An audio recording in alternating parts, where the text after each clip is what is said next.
Hare Nama Hare Nama Eva Kevalam Kalo Nasteva Nasteva Nasteva Gatiranyata.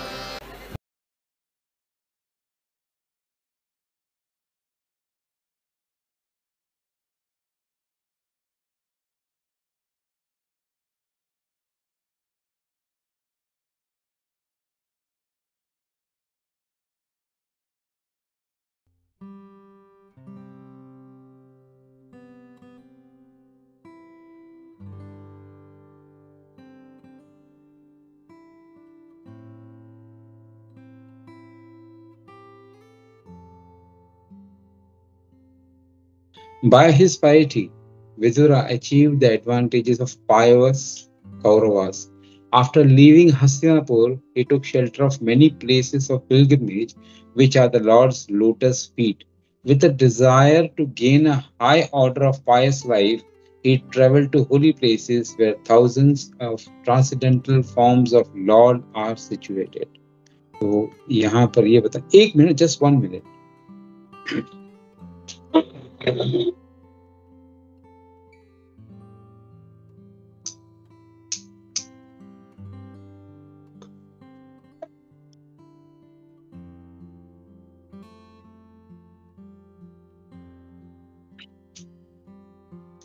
तो यहाँ पर हम देख रहे हैं कि विदुर जी के बारे में चर्चा हो रही है। इससे पहले हमने देखा था कि वे विदुर जी और धृतराष्ट्र और जो उनकी धृतराष्ट्र की पत्नी थी गांधारी, वो वहां से चले गए थे जंगल की तरफ, और उसके बाद में जंगल में उन्होंने तपस्या की और उन्होंने अपने शरीर को त्याग दिया। तो अभी विदुर जी हैं, उसके बाद में कहा विदुर जी, यहाँ पर बताया गया कि विदुर जी अभी ट्रैवल कर रहे हैं। ट्रैवल कहाँ कर रहे हैं? तो ट्रैवल कर रहे हैं जितनी भी पिलग्रिमेज एरियाज हैं, जितनी भी तीर्थ स्थान है, तीर्थ स्थानों के ऊपर वो जा रहे हैं। तो जो शिला प्रभुपाद पर्पट के अंदर बहुत सारी महत्वपूर्ण बातें बताते हैं, उन बातों को हम समझने का प्रयास करते हैं।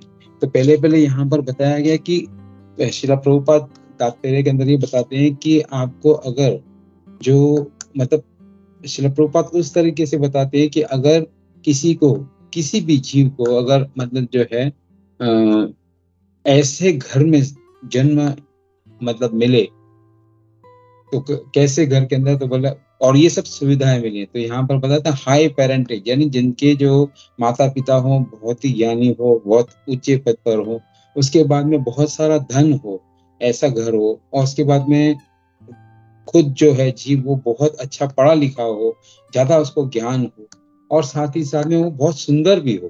तो ये सब जो गुण कैसे मिलते हैं, तो ये शिला प्रभुपाद बता रहे हैं कि ये सब जो चीजें हैं आपको आपने जो पुण्य कर्म किए होंगे उसके माध्यम से आपको मिल जाएंगे।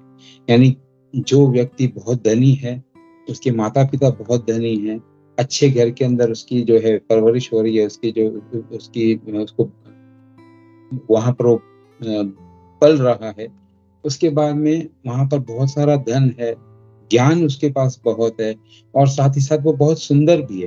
तो ये सब जो क्वालिटीज हैं वो आपको कैसे मिलती हैं, तो यहाँ पर शिला प्रभुपाद बताते हैं these are can be achieved by pious deeds. आपने पुण्य कर्म किए होंगे तो उस आपको ये सब मिलेंगी। मगर फिर प्रभुपाद दूसरा एक प्रश्न यहाँ पर इस माध्यम से पूछते हैं कि क्या ये मतलब आपके किसी काम का है? तो ये आपको आपके भौतिक जो जगत के अंदर आपको जो लाभ उठाना है तो ठीक है, इसके लिए काम का है, मगर ये आध्यात्मिक स्तर के ऊपर किसी काम का नहीं है। बट यहाँ पर श्रील प्रभुपाद क्या लिखते हैं, but such pious positions are not sufficient for obtaining the grace of Krishna. भगवान की सेवा में लगने के लिए ये सब पर्याप्त नहीं है, ये सब आपके किसी काम नहीं आएंगे। तो मतलब यहाँ फिर बताया गया है कि ये जो बात थी, ये विदुर जी ने अपने आप में रियलाइज की कि भाई मैंने अभी तक जो ऐसे पुण्य कर्म नहीं किए जिससे मैं भगवान की सेवा में रक्त हो सकूं, भगवान की सेवा में लग सकूं। इसके लिए वहां भगवान होते हुए भी, भगवान का उनको सानिध्य था, उसके बाद भी वो डायरेक्टली भगवान के पास नहीं जाते हैं, और वो क्या करते हैं, वो कहते हैं कि अपने आप को और शुद्ध करना है। तो ये क्वालिटी मतलब इससे हमको विदुर जी दर्शाते हैं, मतलब हमको पता चलती है कि विदुर जी के अंदर एक गुण था कि अपने आप को मतलब ऐसे समझना कि भाई मैं इतना क्वालिफाइड नहीं हूँ। तो ये एक बहुत सुंदर और अच्छी क्वालिटी है एक भक्त के अंदर होने के लिए, जिससे ये पता चल सके। और भक्त अपने आप को, जो भक्त होगा वो कभी ये नहीं कहेगा कि मैं अभी ऊंचे स्तर पर हूँ या मैं इससे ऊंचा हूँ या इससे बड़ा हूँ। तो हमने सुना है और हमने मतलब आचार्य भी कितने सारे जो बार बार दर्शाते हैं कि जो वैष्णव होते हैं, वैष्णव हमेशा ये कहते हैं कि भाई मैं तो अभी बहुत ही आपसे भी नीचे हूँ। मगर वो ऐसे नहीं कि बोलने के लिए बोलते हैं, वह सही माने में जो उनका भाव ऐसा रहता है कि नहीं, अभी तो मेरे अंदर बहुत सारे जो पाप कर्म हैं जो, और उनको मुझे निकालना। तो ये एक क्वालिटी हमको जो है विदुर जी की यहाँ पर दर्शाती है। तो फिर कहते हैं कि भाई आपको भगवान का सानिध्य कैसे मिलेगा या भगवान के निकट आप कब जा सकते हो। तो श्रील प्रभुपाद इसके मदद में, how does one be 100% connected to lord, भगवान के साथ में आप 100% कैसे कनेक्ट हो सकते हैं। तो यहाँ पर श्रील प्रभुपाद बताते हैं तात्पर्य कि one can not be 100% devoted to the lord. आप तब तक भगवान के साथ में 100% जुड़े हुए नहीं हो सकते हो जब तक आपके अंदर थोड़े भी पाप कर्म हैं। तो आपके पाप कर्मों को पूर्ण रूप से पूरे खत्म करने, उसके बाद में आपको भगवान का सानिध्य मिलेगा, भगवान के साथ में आप जुड़ सकते हो। तो यहाँ पर फिर तो मतलब विदुर जी जो कह रहे हैं, विदुर जी अपने कॉन्शियसनेस के द्वारा मतलब हमको दर्शाते हैं कि भाई उनको ये था कि भाई मैं भी पूर्ण रूप से 100% अभी तक मैं जो है पूर्ण रूप से जो क्लीन नहीं हुआ हूँ, अभी तक मेरे अंदर कुछ पाप कर्म है। और ये पाप कर्म कैसे मतलब मुझ में आए हैं, ये पाप कर्म का जो मुझे भार कैसे लगा है, तो यहाँ पर वो भी दर्शाया है। तो यहाँ पर कहते हैं कि Vidur ji was conscious there was the association of the diplomatic Dhritarashtra and Duryodhan। Duryodhan और धृतराष्ट्र के सानिध्य में, दुर्योधन और धृतराष्ट्र के जो एसोसिएशन के अंदर उनको जो है उनकी जो काफी सारी जो मतलब पाइटी थी, जो पुण्य कर्म थे, वो खत्म हो चुके थे और इस वजह से वो भगवान के साथ में मतलब जुड़ने के अभी तक योग्य नहीं थे। तो फिर यहाँ पर श्रील प्रभुपाद तात्पर्य के अंदर बताते हैं कि भगवद गीता का श्लोक 7.28 को वो मतलब दर्शा यहाँ पर कह रहे हैं। और 7.28 के अंदर श्रील प्रभुपाद क्या बताते हैं कि 7.20 के अंदर, person who are sinful asuras like Kansa and Jarasandha cannot think of Lord Krishna as the supreme personality of Godhead, the absolute truth. Only those who are pure devotees, those who follow the regulative principles of religious, उसके बाद में क्या होता है, religion, life as prescribed in the scriptures are able to engage themselves in karma yoga and then jnana yoga and thereafter by pure meditation can understand the pure consciousness. यानी अभी आपको जो पूर्ण रूप से साक्षात्कार होने के लिए आपको क्या क्या करना पड़ेगा, तो वहां पर बताते हैं कि आपको पहले तो रेगुलेटरी प्रिंसिपल्स जो बताए गए वो उनको फॉलो करना है। उसके बाद में जो स्क्रिप्चर्स के अंदर बताए गए जो प्रिंसिपल्स हैं उनको फॉलो करना है। उनके बाद में आपको कर्म योग और फिर ज्ञान योग के माध्यम से आपको ध्यान करना है और उसके बाद में आपको जो है प्योर कॉन्शियसनेस की क्या आभास होगा या आपको रियलाइजेशन होगा। तो ये तब तक नहीं संभव है जब तक आप स्क्रिप्चर्स को पूर्ण रूप से, इसका मतलब ये नहीं कि जो विदुर जी हैं वो स्क्रिप्चर्स को फॉलो नहीं कर रहे थे, मगर वो खुद को ये उनको लग रहा था कि क्योंकि मैंने दुर्योधन और जो धृतराष्ट्र है इनका सानिध्य प्राप्त किया है, इनके साथ में रहा है, तो मेरे से जो कुछ पाप कर्म हुए उनसे पहले मुझे निवृत्त होना है, उनसे पहले मुझे फ्री होना है। तो इसलिए तो यहाँ पर फिर आगे बताया जाता है कि अगर आपको वो करना है, अगर आपको जो है अपने आप को जो पाप कर्म को दूर करना है, तो पाप कर्म को दूर करने के लिए क्या करना होगा। तो यहाँ पर श्रील प्रभुपाद बताते हैं कि आपको क्या करना चाहिए, आपको जाना चाहिए तीर्थ यात्रा के ऊपर। तो यहाँ पर जो विदुर जी हैं वो तीर्थ यात्रा पर निकलते हैं और तीर्थ यात्रा पे तीर्थ यात्रा के लिए निकल जाते हैं। तो फिर श्रील प्रभुपाद अपने तात्पर्य में बताएं कि इन तीर्थ यात्राओं का जो तीर्थ यात्रा या जो तीर्थ स्थान है उनकी क्या आवश्यकता है, उनकी क्या जरूरत है। There is no need for them, ऐसे जरूरत तो नहीं। वो यहाँ पर श्रील प्रभुपाद उसका इम्पोर्टेंस बताते हैं कि जो ये तीर्थ स्थान है ये बनाए हैं उसी लिए कि आपके वहां पर पाप कर्म कट सके, आपके जो पाप हैं वो पूर्ण रूप से समाप्त हो सके। और ऐसे स्थान भगवान ने पूरे पृथ्वी के ऊपर हर मतलब पृथ्वी के ऊपर पूरे फैला के रखें। ऐसा केवल नहीं है कि एक ही जगह पर ये मतलब ऐसे स्थान है, वो पृथ्वी के ऊपर हर जगह पे उन्होंने भगवान ने फैला के रखे। इसके लिए हम देखेंगे मतलब अगर हम थोड़ा सा ध्यान देने का प्रयास करें तो कैसे कैसी कंट्रीज यानी ईरान के अंदर, इजिप्ट के अंदर, वियतनाम के अंदर, ऐसी कंट्रीज के अंदर भी हमको वहां से विष्णु के मंदिर मिलते हैं। तो इसका मतलब क्या था, ये पूरी पृथ्वी के ऊपर जो है हर जगह पे मंदिर और भगवान के अर्च विग्रह थे, जो हमको पता चलता है। मगर हम सीमित हो गए हैं कि हमको ये लगता है कि सिर्फ जो भारतवर्ष है, भारतवर्ष के अंदर ही मंदिर थे। नहीं, ये पूरी पृथ्वी के ऊपर हर जगह पर ये मंदिर थे। उन मंदिरों का समय के साथ में जो है लुप्त हो गए हैं या जो जमीन के अंदर चले गए हैं, तो ये दूसरी बात है। मगर शास्त्रों के माध्यम से अगर देखा जाए तो ये पूरी पृथ्वी के ऊपर भगवान ने जो है तीर्थ स्थान बनाए थे, तीर्थ स्थानों का स्थापना हुई थी जहां पर लोग जा सकें और अपने पाप कर्मों को समाप्त कर सकें। तो what should be the mood and यहाँ पर उसके बाद में दूसरा एक प्रश्न आता है, तो उसका प्रभुपाद शिला प्रभुपाद जो है तात्पर्य के अंदर उल्लेख करते हैं। और इसको जो आज के बहुत सारे जो आचार्य हैं और आजकल के जो गुरु हैं वो हमको समझाते हैं। तो what should be the mood and action, आपका क्या कैसा मूड होना चाहिए जब आप तीर्थ स्थानों पर जाते हो। तो तीर्थ स्थानों पर जब आप जाते हो तो सिर्फ वहां पर जाके वहां पर जलाशय के अंदर जाके नहा लिया और वहां पर जो थोड़ी बहुत चैंटिंग कर ली या थोड़ी बहुत पूजा वूजा कर ली तो बस हो गया, ऐसा नहीं। तो उस तीर्थ स्थान का जाके आपको उस तीर्थ स्थान की लीला सुननी है और उस तीर्थ स्थान के ऊपर जो वहां के मतलब वहां पर जो अर्च विग्रह हैं, उन अर्च विग्रहों का ध्यान करना है, उन अर्च विग्रहों को देखना है, उनका अनुभव करना है, उनकी लीलाओं के बारे में सुनना है। तो ये जब हम चार धाम के लिए गए थे, तो चार धाम के लिए जब हम गए थे तो हमारे साथ में सर्वभौम प्रभु हमारे साथ में थे। तो सर्वभौम प्रभु कहते हैं, हम लोग मतलब लोग जो थे साथ में, तो उसमें बहुत सारे लोग जो वहां पर गए थे ऐसे पिकनिक गए थे कि तब हम भी इतने जो है मतलब अभी भी नहीं है, मगर तब भी हम तो और गए गुजरे थे। हम जाके वहां पर क्या कर रहे हैं, जो पहाड़ों के और जो सीनरी के पिक्चर्स निकाल रहे थे। तो सर्वभौम प्रभु ने बहुत अच्छी एक बात कही कि आप लोग यहाँ पर आए हो तो यहाँ पर पिकनिक के लिए नहीं आए हो, यहाँ पर आप खाली जो बार बार हर टाइम यही देखते हो कि हमको सुबह का नाश्ता मिला कि नहीं, दोपहर का नाश्ता मिला कि नहीं, चाय मिली कि नहीं। क्योंकि बहुत सारे वहां पर ऐसे व्यक्ति हमारे साथ में जुड़े हुए थे जो चाय वाय पीते थे उस समय पे, तो वो मतलब कह रहे कि भाई चाय मिली कि नहीं मिले, हमको ये नहीं मिला, हमको वो नहीं मिला, हमारा कमरा बहुत छोटा है, हमारे कमरे में बहुत ठंड लगती है। और जब यहाँ से हरिद्वार से जा रहे थे तो हरिद्वार के अंदर बहुत गर्मी थी, जुलाई का महीना था, इतनी गर्मी है, हमारे इसमें एसी नहीं। तो सर्वभौम प्रभु बताते हैं कि आप जहाँ किस पर्पज से जा रहे हो आप वो पहले देखो, और उसके बाद में आपको हर जगह पर बैठ के वहां पर ऐसा नहीं टच एंड गो वाला हिसाब नहीं रखना है कि वहां पर खाली गए, हाँ हम जो है ना बोलने के मात्र से कि हम जो है चार धाम में गए थे, ये वहाँ के पिक्चर्स हैं, ये वहाँ के फोटोज हैं। तो ये इसके लिए हम वहां पर नहीं गए थे। हम वहां पर क्यों गए थे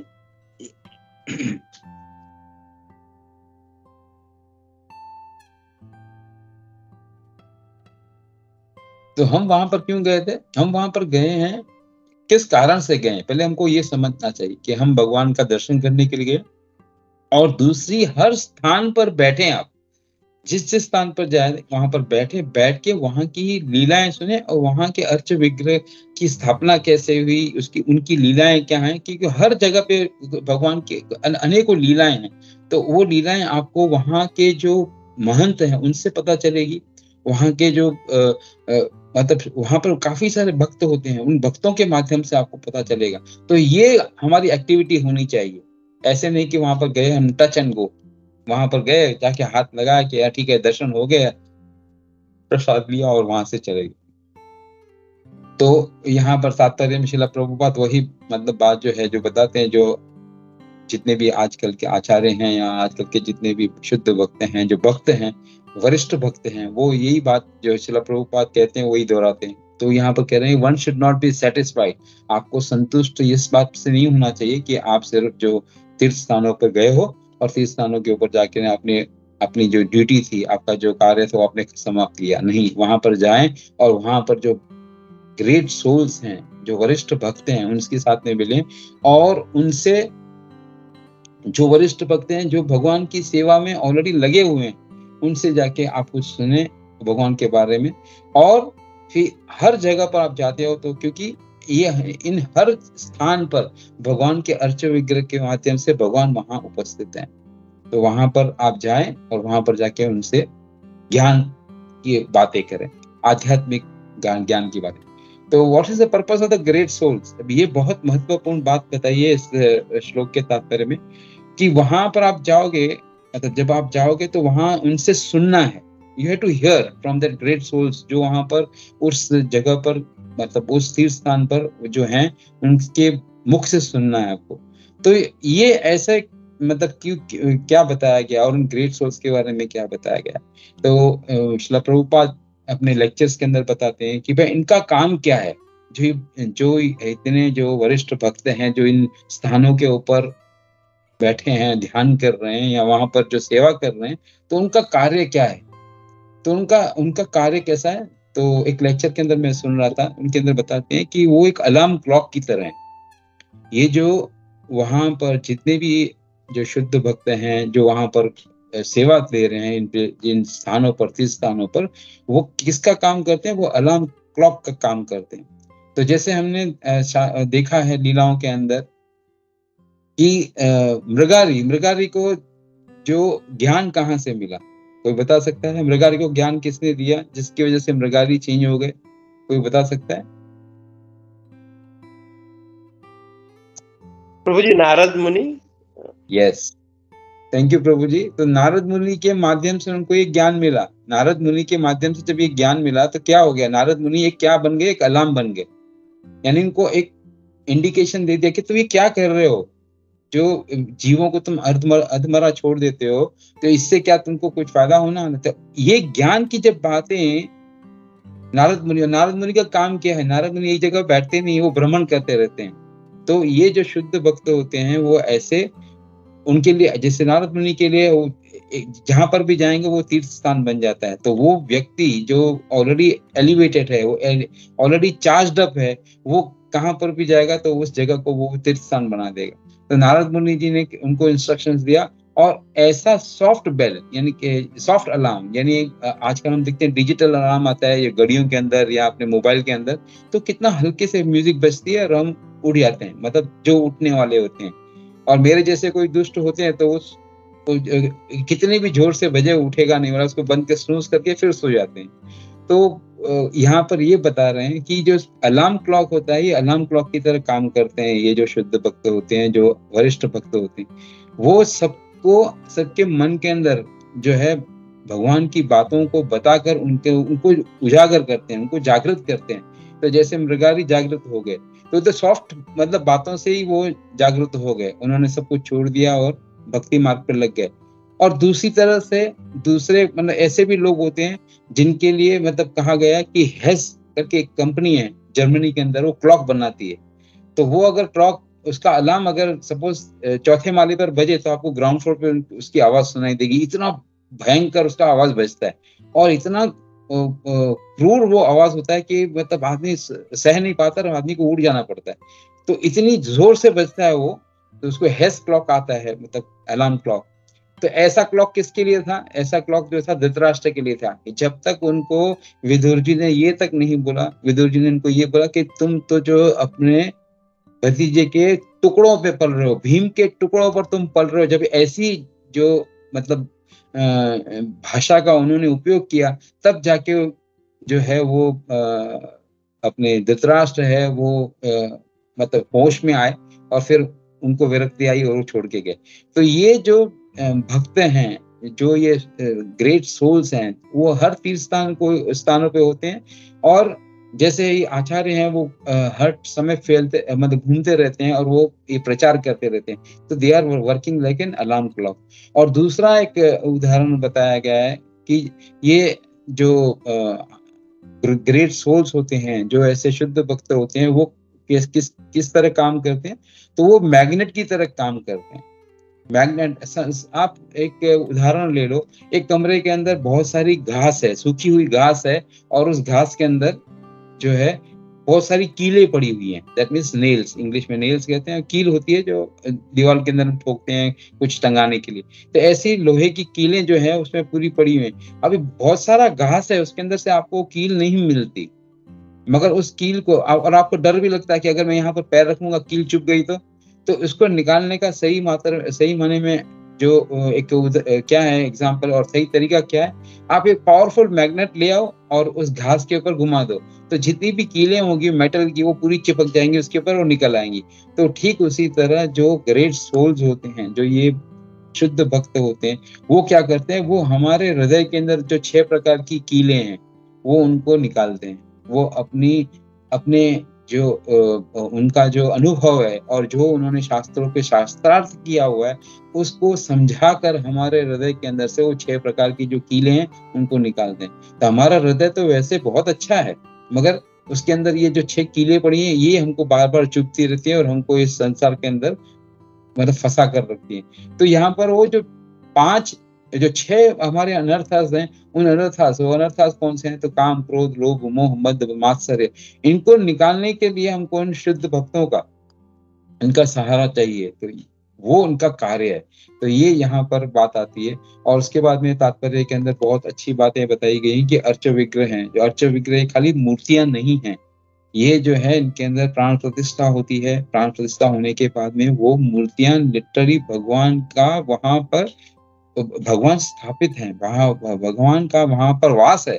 तो उनके उन मूर्तियों के जो सेवा करते हैं, उन अर्च विग्रहों की जो सेवा करते हैं, उनके पास अगर आप बैठेंगे और उनके जब भी आप उनसे खुल के बात करेंगे तो आपको उनका अनुभव और उन्होंने जो रियलाइजेशंस उनको मिली हैं तो वो आपको सुनने मिलती है। तो यहाँ पर बाद में बहुत सारे जो जगहों के बारे में बताया गया है। तो यहाँ पर फिर अंत में आते हैं तो चैतन्य चरितामृत का एक जो है स्टेटमेंट श्रील प्रभुपाद यहाँ पर परपट के अंदर बताते हैं कि सर्वत्र प्रकाश तांद्र, सर्वत्र प्रकाश तांद्र, भक्ते सुख दीते, जगत तेरा अधर्म नासी, धर्म स्थापिते। The lord has so distributed himself all over. ये पूरे यूनिवर्स के अंदर, पूरे ब्रह्मांड के अंदर भगवान ने अपने आप को ऐसी तरह से फैला के रखा है। और किस लिए? कि अपने भक्तों को आनंद देने के लिए, अपने भक्तों को आनंद देने के लिए। तो यहाँ पर क्या होता है कि प्रकाश उन्होंने यहाँ पर फैलाया हुआ है, जिससे क्या, भक्ते सुख दीते, यानी भक्तों को सुख देने के लिए। To give the common man facility, जो हम भौतिकवादी हैं उनको उनके अंदर से जो पाप कर्म है वो निकालने के लिए भगवान ने इन शुद्ध भक्तों को यहाँ पर पूरे डिवोटीज को भेजा हुआ है। जो भक्त हैं भगवान के, उनको हर जगह पे मतलब फैलाया हुआ है। तो जैसे श्रील प्रभुपाद गए थे तो कैसे कैसे लोगों को, हिप्पी को उन्होंने हैप्पी बना दिया। तो वो गए थे तो कैसे गए थे, तो क्यों गए थे, तो वो वहां पर जाके उनका उद्धार करने के लिए, उनको जो वो पापमय कर्म कर रहे थे उनमें से उनको बाहर निकालने के लिए। तो यहाँ पर बताते हैं कि ऐसे जो भौतिकवादी हैं उनका पाप को नाश करने के लिए भगवान डिवोटीज को भेजते हैं और वहां पर जाके धर्म की स्थापना करने का वो प्रयास करते हैं और वो स्थापित करते हैं। तो इसी के साथ में मैं अपने वाणी को विराम दूंगा। किसी को कोई प्रश्न ऐड करने हो, किसी को कोई पॉइंट्स ऐड करनी हो तो प्लीज उठाएं। हरे कृष्णा।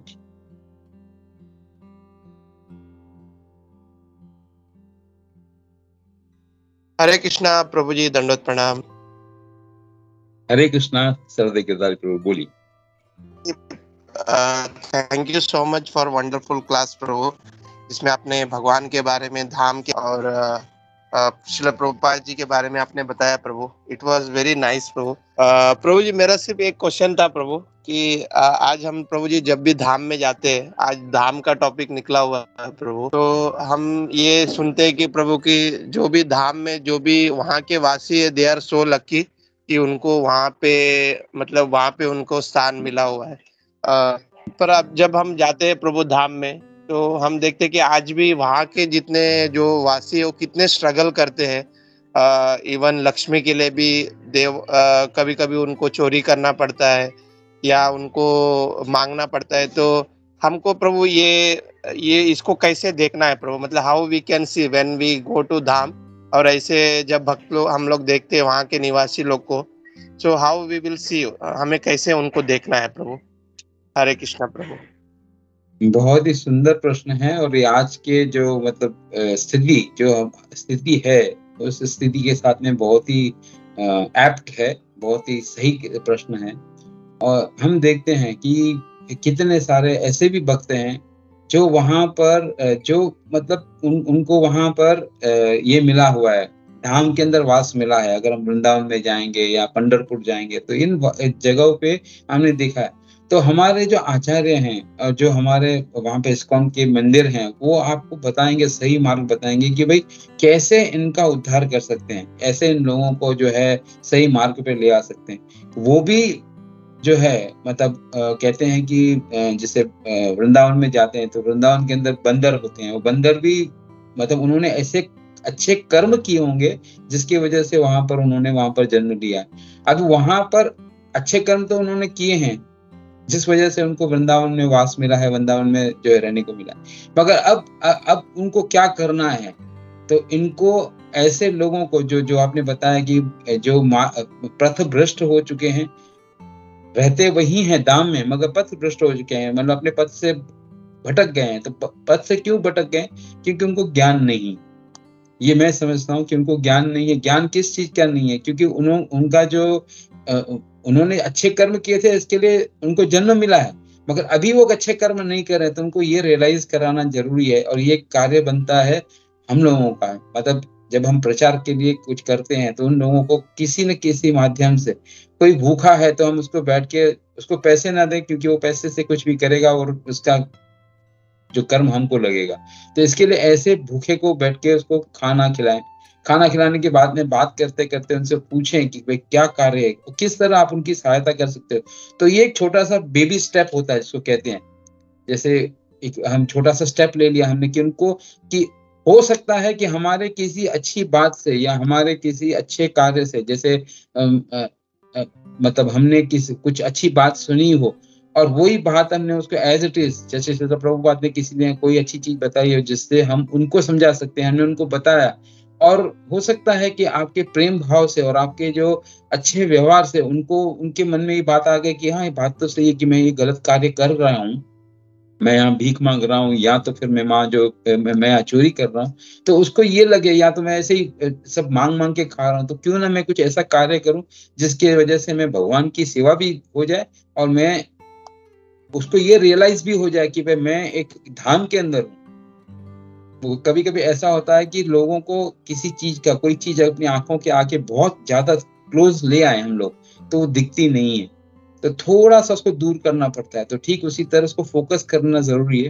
तो ऐसे अगर कोई व्यक्ति है उसको हम अपनी तरह से मतलब अपने जो हमने सुना है उसके माध्यम से हम अगर उसको समझा सकते हैं तो नथिंग लाइक इट, और उससे इसके अंदर परिवर्तन आएगा। ऐसा this is my way of thinking. तो प्रश्न ऐसा जटिल है तो कोई और भी इसके अंदर जो है अपनी पॉइंट्स ऐड कर सकते हैं। हरे कृष्णा।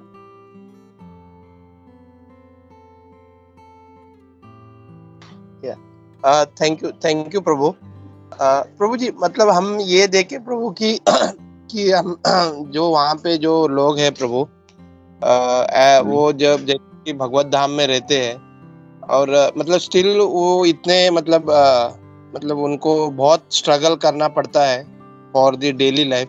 सो हाउ मतलब किस तरह से प्रभु जी भगवान उनको रिएक्ट करते प्रभु? बिकॉज हम तो ये सोच रहे कि मतलब अगर वो इतने लकी है धाम में रह रहे, तो ये दूसरे चीजों के लिए उनको इतना स्ट्रगल करना पड़ रहा है प्रभु। सो इसके लिए भगवान प्रभु जी कैसे उनको रिएक्ट करते प्रभु? मतलब भगवान का मतलब उनको क्या, मतलब हम तो ये हम लोग ऐसा सोचेंगे कि प्रभु मतलब भगवान के धाम में है तो भगवान उनको सब कुछ दे ऐसा प्रभु। तो ये फिर उनके कर्मों पे डिपेंड करता है। उन्होंने कर्म किए थे इसकी वजह से, अच्छे कर्म किए थे इसकी वजह से उनको धाम में जो है जन्म मिला है। उनकी इच्छा होगी धाम में जन्म लेने की, मगर उन्होंने उस समय पर जो भगवान की भक्ति नहीं मांगी होगी। और भक्ति भी इतनी सरल नहीं है। ये हम देखते हैं कि भाई एक छोटी सी कहानी है जिसके अंदर एक जो फार्मर था, ये आप लोगों ने सुनी होगी, फिर मैं शॉर्ट में बता देता हूँ। कि फार्मर था, उसका पूरा जो आश्रय था, उसकी पूरा आश्रय जो था वो गाय थी और एक छोटी सी जमीन का टुकड़ा था और एक बैल था। तो अर्जुन जब जाते हैं, अर्जुन और कृष्णा दोनों जाते हैं, तो पहले वो जाते हैं तो एक धनी के पास जाते हैं। तो धनी के पास जाते हैं तो वो धनी क्या कर रहा होता है, वो देखता है कि भगवान है, तो उनको बोलते हैं तो 2 मिनट ठहरो, मेरे पास जो है पूंजी है, उसको मैं खाली जो है उसका हिसाब किताब बंद करके मैं उसको तिजोरी में बंद कर दूं। तो जब वो वहां से कृष्ण और अर्जुन बाहर निकलते हैं तो भगवान कहते हैं भाई ठीक है, इसको और धन दे दो, इसको और धन दो। तो उसके बाद फिर आगे चलते हैं तो आगे जो छोटा किसान होता है, उसकी थोड़ी सी जमीन है, उसकी बैल है, गाय है, जिससे वो अपना गुजारा कर रहा है, और उसका छोटा सा बच्चा है, बच्चे को दूध की जो पूरी जो रिक्वायरमेंट है वो गाय से मिल जाती है। तो भगवान क्या करते हैं, भगवान वहां से जब उसके घर में जाते हैं तो वो अपना जैसे ही देखता है भगवान आए हुए तो अपना छोटा सा जो है आसन देता है, उसको बोलता है फटा हुआ आसन है, उसको बोलते हैं विराजो यहाँ पर, मैं आपकी क्या सेवा कर सकता हूँ। तो भगवान बोलते हैं कुछ नहीं, बस ठीक है मैं आया था। तो बोला मेरे ऊपर कुछ कृपा करो। तो जब भगवान वहां से जाते हैं तो अर्जुन को कह देते हैं अभी ठीक है, इसका जो बैल है, इसकी बैल की मृत्यु हो जाए और इसकी जो गाय है, गाय की भी मृत्यु हो जाए। तो अर्जुन चकरा जाता है। क्यों चकरा जाता है? अर्जुन कहता है कि भाई आपने उस धनी को उसके घर से निकला, उसको धन की आवश्यकता नहीं, तभी भी आपने उसको और धन दिया, और आप यहाँ पर एक जो है किसान है जिसके पास बेचारे के पास कुछ भी नहीं, जिसका पूरा आसरा जो है इसके ऊपर था, गाय के ऊपर और बैल के ऊपर, आपने उस दोनों को, वो भी आपने उससे छीन ली। तो ये इसका मतलब क्या हुआ? तो उस भगवान कहते हैं कि भाई देखिए, वो जो धनी था उसको धन के अंदर लालसा थी, तो पूर्ण रूप से मेरे ऊपर आश्रित नहीं था, तो उसको मैंने धन और दे दिया कि वो यहीं पे पड़ा रहे, यहीं पर रहे, इसके अंदर ही खुश रहे, इसके अंदर इसको इसकी पूर्ति हो। तो मैंने उसकी रिक्वायरमेंट पूरी की। इस जो भक्त है ये पूरे मेरे ऊपर आश्रित है, इसके लिए मैंने इसकी गाय और उसका बैल भी छीन लिया। तो इसको अभी मैं इसको कैसे पालन करूं? उसको पता है कि भाई मेरा किसान को पता है कि मेरा पूरा आश्रय जो है भगवान के ऊपर है। तो जब पूर्ण रूप से कोई आश्रित भगवान के ऊपर हो जाता है तो भगवान उसकी परीक्षा लेते हैं। तो ऐसे हम लोग इस जो ये एक एग्जाम्पल है, उसे ये हमको नहीं सोचना चाहिए कि भाई भगवान जो है तकलीफ देते हैं, मतलब जो भगवान परखते हैं कि ये कितना मतलब कितना सह सकता है। तो सुदामा को उन्होंने क्या नहीं दिया, मगर क्या मांगने से दिया? नहीं, सुदामा को उन्होंने अपने आप ही दिया। मगर सुदामा की कंडीशन क्या थी कि यहाँ तक ये कंडीशन थी, मगर उसने भगवान का कभी भी साथ नहीं छोड़ा। तो जो धाम के अंदर जाते हैं वो अगर उस लेवल तक हैं और वो वहां से और आगे प्रगति करना चाहते हैं, आध्यात्मिक प्रगति करना चाहते हैं, तो उनके लिए बहुत आसान है। हमारे लिए जो हम दूसरे शहरों में रहते हैं, हमारे लिए आध्यात्मिक प्रगति करना बहुत कठिन है, मगर उनके लिए आसान है। मगर वहां पर भी पूर्ण रूप से आश्रित होना जरूरी है। तो when you are completely dependent, क्योंकि जब आप मतलब आध्यात्मिक जगत के अंदर आप इंडिपेंडेंट नहीं हो सकते। आध्यात्मिक जगत के अंदर आपको हमेशा किसी न किसी का आसरा लेना ही पड़ता है। या तो आपको गुरु का आश्रय लेना पड़ेगा, या तो आपको जो अच्छे भक्त होंगे उनका आश्रय लेना पड़ेगा। यानी हमेशा हम डिपेंडेंट हैं। हम कभी भी ये नहीं कहते कि हम जो है जो इंडिपेंडेंट है। ये इंडिपेंडेंट की जो सिस्टम है ना, ये हमारे अंदर लेके कौन आया? ये हमारी जो पाश्चात्य देश की जो संस्कृति है ना, वो ले आई है। कभी भी स्वतंत्रता नहीं होना चाहिए। ये हमको हमेशा परतंत्र होना चाहिए, हमको दूसरों के ऊपर आश्रित होना चाहिए। ये हमारी संस्कृति हमको सिखाती है, ये हमारे आचार्य हमको सिखाते हैं कि तुम अकेले कभी भी आगे नहीं बढ़ सकते, और अकेले तुम आगे जाओगी भी तो तुम कौन से मार्ग पे जा रहे हो तुमको पता नहीं। जब तक तुम किसी का सहारा, जब तक आप किसी के ऊपर टोटली डिपेंडेंट नहीं हो, पहले तो आपको डिपेंडेंट होना है, उसके बाद में आपको टोटली डिपेंडेंट होना है। तो टोटली डिपेंडेंट हम किसके ऊपर होना चाहिए? हम कृष्ण के ऊपर होना चाहिए, तो वही हमको मार्ग दिखाएंगे। तो ऐसे जो व्यक्ति वहां पर धाम में हैं, उनकी परीक्षा हो रही है, मगर उनको ज्ञान नहीं है, उनको इस चीज की मतलब जो है परख नहीं है। तो वो तो ये सोचते हैं कि अरे हम इस यहाँ पर क्योंकि भौतिक जगत में है ना, तो उसको माया उनको यही दिखा रही है कि तुम वो जब फिर शहर के जो लोग वहां पर जाते हैं, उनकी गाड़ियां देखते हैं उनका, तो उनसे वो बोलते हैं अरे यार मुझे तो ऐसा होना चाहिए। तो ठीक है, नेक्स्ट टाइम भगवान उनको जन्म देंगे तो मतलब पैसे वाले घर के अंदर देंगे, वैसे उनके कर्म होंगे तो उनको पैसे वाले घर के अंदर देंगे। तो वो चक्कर चलता रहेगा, मगर जब तक हमको उसको ज्ञान, पूर्ण रूप से ज्ञान नहीं मिलता, पूर्ण रूप से वो आश्रित नहीं होते भगवान के ऊपर, तब तक उनका उद्धार नहीं होगा। तो हमको ऐसे लोगों को वहां पर बोलना चाहिए कि भाई तुमने अच्छे कर्म किए, उनको समझाना चाहिए तुमने अच्छे कर्म किए, इसकी वजह से तुमको जो, मगर वो इतना आसान नहीं है, वो नहीं समझेंगे, क्योंकि भौतिक जो माया है बहुत प्रबल है, वो इतने आसानी से नहीं समझेंगे आपके एक्सप्लेनेशन से कि भाई वहां पर हम जाएंगे, हमारा उद्धार हो जाएगा और ऐसे हमको ऐसा करना चाहिए, हमने कुछ अच्छे कर्म, वो बोले अच्छे कर्म किए तो फिर आपको ज्यादा पैसा क्यों है, हमको हमारे पास क्यों नहीं है। तो वो आपको ऐसे काउंटर क्वेश्चन करेंगे, वो क्योंकि उनका आध्यात्मिक ज्ञान नहीं है। तो जब तक उनको मार्गदर्शन सही ढंग से नहीं मिलेगा, और वो सही ढंग से मार्गदर्शन एक शुद्ध भक्त के माध्यम से मिलता है, तो आप देखेंगे ऐसे भी लोग हैं जो वहां पर ऐसे बहुत ही जो है कठिन परिस्थिति के अंदर होंगे, मगर फिर भी उनका पूरा आशा, वो बोलेंगे नहीं हम ये पंढरपुर धाम छोड़कर बाहर नहीं जाएंगे, कुछ भी हो जाए। ऐसे भी लोग हैं, बहुत सारे लोग हमको यहाँ मिलते हैं, मतलब दुबई के अंदर मतलब बहुत मतलब काफी पिछले कुछ सालों से काफी लोग वृंदावन से बहुत हैं जो ब्रजवासी हैं, वो आए, वो आके एक साल 1.5 साल के अंदर बोलते हमको ये जगह पसंद नहीं है, हमको वापस जाना है। क्यों जाना है? नहीं, यहाँ पर हमको संतुष्ट, पैसा मिलता है मगर हमको वो जो स्नेह नहीं मिलता, संतुष्टि नहीं मिलती, हमको जो ठाकुर जी के मतलब दर्शन नहीं मिलते, इधर सही ढंग का जो है प्रसाद नहीं मिलता। तो ऐसी बातें मतलब उनके अंदर हैं। तो ये हो सकती है, मैंने काफी स्ट्रेच कर दिया इसको आंसर को, और किसी को कोई पॉइंट्स इसमें ऐड करनी हो तो वो ऐड कर सकते हैं। ये मेरे ध्यान पे आया तो मैंने आपके साथ में शेयर किया। Hare Krishna. Thank you so much प्रभु। प्रभु जी एक इंसिडेंट याद आया प्रभु, अभी जस्ट आपने जैसा आश्रय के ऊपर बताया प्रभु, तो जस्ट नाउ जब हम लोग जगन्नाथपुरी में थे प्रभु, सो जब हम लोग मॉर्निंग प्रसादम में बैठे हुए थे प्रभु, तो देयर आर लॉट्स ऑफ मतलब डिफरेंट वैरायटी ऑफ प्रसादम थे, जैसे कि पनीर के आइटम थे, तो बहुत सारे प्रसादम थे और हम लोग सब प्रसादम प्लेट में लेके खा रहे थे। तो एक डिवोटी आए वहाँ के जगन्नाथपुरी के, उन्होंने हम लोग के लिए वो जगन्नाथ जी का महाप्रसादम जो अंदर जो भोग लगता है ना प्रभु, तो वो महाप्रसादम हम सब के लिए लाए थे। तो हम लोग ने तो थोड़ा थोड़ा ले लिया। When that Prabhu ji was eating, तो उन्होंने सिर्फ महाप्रसादम लिया जगन्नाथ जी का। तो मैंने उनको बोला कि प्रभु जी आप ये पनीर वगैरह ये सब ले लीजिए। बोलते कि हमको ये जगन्नाथ जी का प्रसादम छोड़ के दूसरा कुछ हमें अच्छा नहीं लगता है। एंड ही ईटन ओनली, उन्होंने सिर्फ जगन्नाथ जी का प्रसादम खा के प्रभु वहां से निकल गए। सो दैट वन शोज कि कितने मतलब वहाँ के जो भक्त मतलब भगवान के ऊपर पूरे तरह आश्रित है, वो ये सब चीजों में नहीं देखते कि वो क्या मतलब दूसरा कुछ है। तो प्रभु जी ने बताया कि हम सिर्फ जगन्नाथ प्रसादम ही खाते हैं यहाँ पे, जो डायरेक्टली जगन्नाथ जी को भोग लगाया हुआ। इन दैट प्रसादम ओनली वो खिचड़ी था प्रभु, जगन्नाथ जी को भोग लगाया हुआ। तो ही टेकन दैट ओनली प्रभु। थैंक यू प्रभु वंस अगेन प्रभु। हरे कृष्णा। बहुत ही सुंदर एग्जाम्पल दिया आपने और बहुत ही सुंदर आपका रियलाइजेशन है। ये सिमिलर रियलाइजेशन हम लोगों को हुआ था चार धाम के अंदर।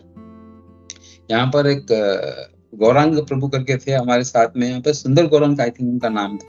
सुंदर गौरांग प्रभु थे यहाँ पर दुबई के अंदर, वो गोवा से हैं। तो बहुत ही डेडिकेटेड भक्त हैं, बहुत ही डेडिकेटेड। तो अभी तो और भी आगे बढ़ चुके हैं वो।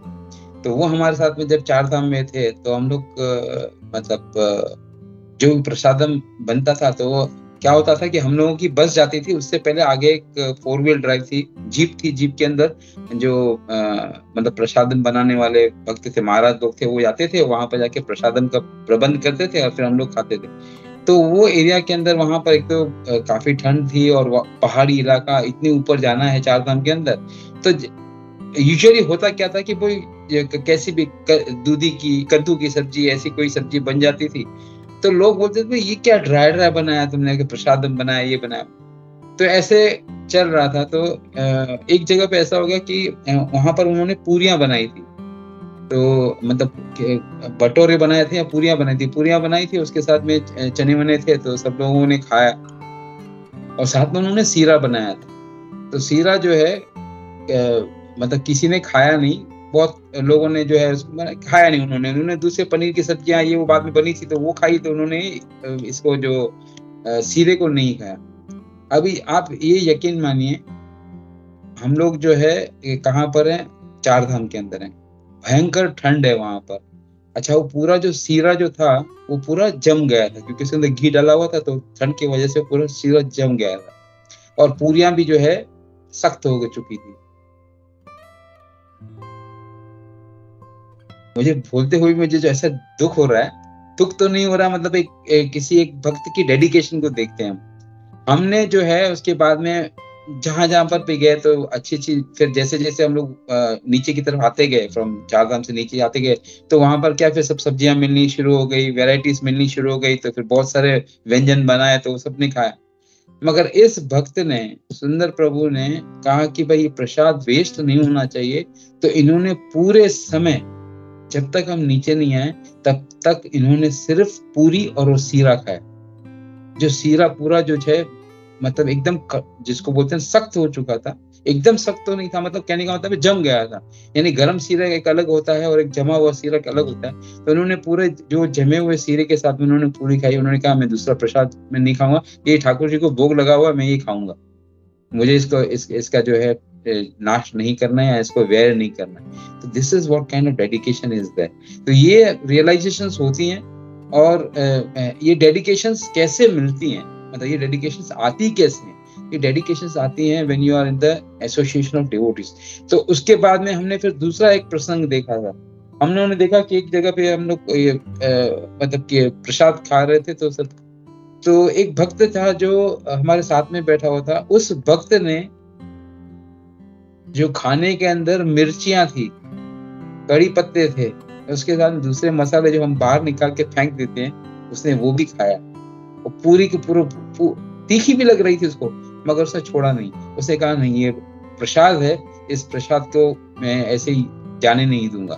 कि ठाकुर जी को हमने ऑफर किया तो ठाकुर जी ने भी तो मिर्चियां खाई, उन्होंने तो बेचारे मिर्ची नहीं निकाली ना, उन्होंने तो खाई ना, तो मैं भी इसको खाऊंगा, मैं छोड़ूंगा नहीं। ऐसी दूसरा एक इंसिडेंस हो गया कि भाई एक बार उन्होंने तूरिया बनाई थी, तूरी की सब्जी बनाई थी, और जो तूरी होती है वो आपको पता नहीं चलता है, आप जब चखोगे तो आपको पता चलेगा कि भाई कड़वी तूरी है या मीठी तूरी है।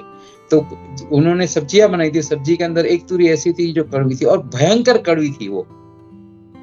तो जब जो लोगों ने प्रसादम खाया तो उन्होंने कहा कि एक कड़वा है, साइड पे कर दिया, छोड़ दिया। और उस वक्त ने वो कड़वी जो तूरी की सब्जी थी पूरी के साथ में खाई। तो ये ऐसे ने भक्त देखे हैं। वो ऐसा नहीं कि वो जस्ट फॉर द नेम से क्या हमको दिखाने के लिए कर रहे, नहीं, वो शांति से खा गए। हमने देखा भाई तो इसको तूरी की सब्जी थी, सबने छोड़ दी, इसने कैसे खाई? तो जब भी ऐसे उनसे साइड पे पूछा तो उन्होंने कहा ठाकुर जी ने तो खाई ना, तो ये तो प्रसाद हो गया, फिर इसमें कड़वा क्या और मीठा क्या और फीका क्या? ठाकुर जी ने खाया। नमक कम है तो क्या, नमक डालना हमने जो है भूल गए, तो बट आज ठाकुर जी को ऐसे ही मतलब बिना नमक वाला खाना खाना होगा, उनको नहीं पसंद आज नमक वाला। तो ये जो भाव होता है, ये जो शुद्ध भक्तों का भाव होता है, इससे हमको सीख मिलती है। एंड ये सीख कब मिलेगी? जब we are in the association of the devotees, जब हम एसोसिएट करेंगे। और ये क्या एक विनम्रता भी आती है इससे। आपने जब किसी के साथ में ऐसा कार्य किया तो यू गेट अ ह्यूमिलिटी कि भाई ये भक्त ने तो यार ऐसा किया, मगर ये भक्त के मन में क्या है, इसके मन में यह है कि नहीं जैसे ठाकुर जी ने खाया है वैसे। तो ऐसे जब ये भाव घर के अंदर आएंगे तो ये हो जाएगा कि आपकी पत्नी जब खाना खाने बैठेगी, उसने जो खाया, आपने मुझे बताया नहीं नमक इसमें नहीं है, अरे तुमने ठाकुर जी को भोग लगा दिया, ठाकुर जी ने खाया ना, उन्होंने कंप्लेन किया क्या? नहीं किया, तो फिर मैं भी कैसे कंप्लेन करूं? तो दिस विल बिकम आपका एक हैबिट बन जाएगा। और इससे क्या हो जाएगा, माता जी जो प्रसादम बनाती है उनका पूरा ध्यान रहेगा कि कभी भी वो नमक डालना या तो शक्कर डालना ये भूल नहीं जाए। एक तो क्योंकि वो भूलती नहीं है, माता जी भूलती नहीं है, ऐसा कभी संभव नहीं है। मगर कभी कभी ऐसा हो जाता है कि दूसरा कोई कार्य होगा और दूसरा कोई किसी का फोन आ गया कुछ, तो उस समय पर उनको ऐसा लगे कि मैंने डाला है कि नहीं डाला है। तो तभी वो क्या करती है, वो थाली के अंदर थोड़ा सा नमक रख देती है कि ठाकुर जी अगर से पर्याप्त मात्रा में नमक न हो तो उसमें से डाल दे। तो ये भाव और ये जो सीख हमको कहाँ से मिलती है? इन भक्तों के साथ में बैठने से मिलती है। हरे Krishna. Hare Krishna. Thank you for realization, Prabhu. Thank you so much, Prabhu. And once again, wonderful class, Prabhu. Hare Krishna, Prabhu. Srila Prabhupada or Guru Srila Prabhupada.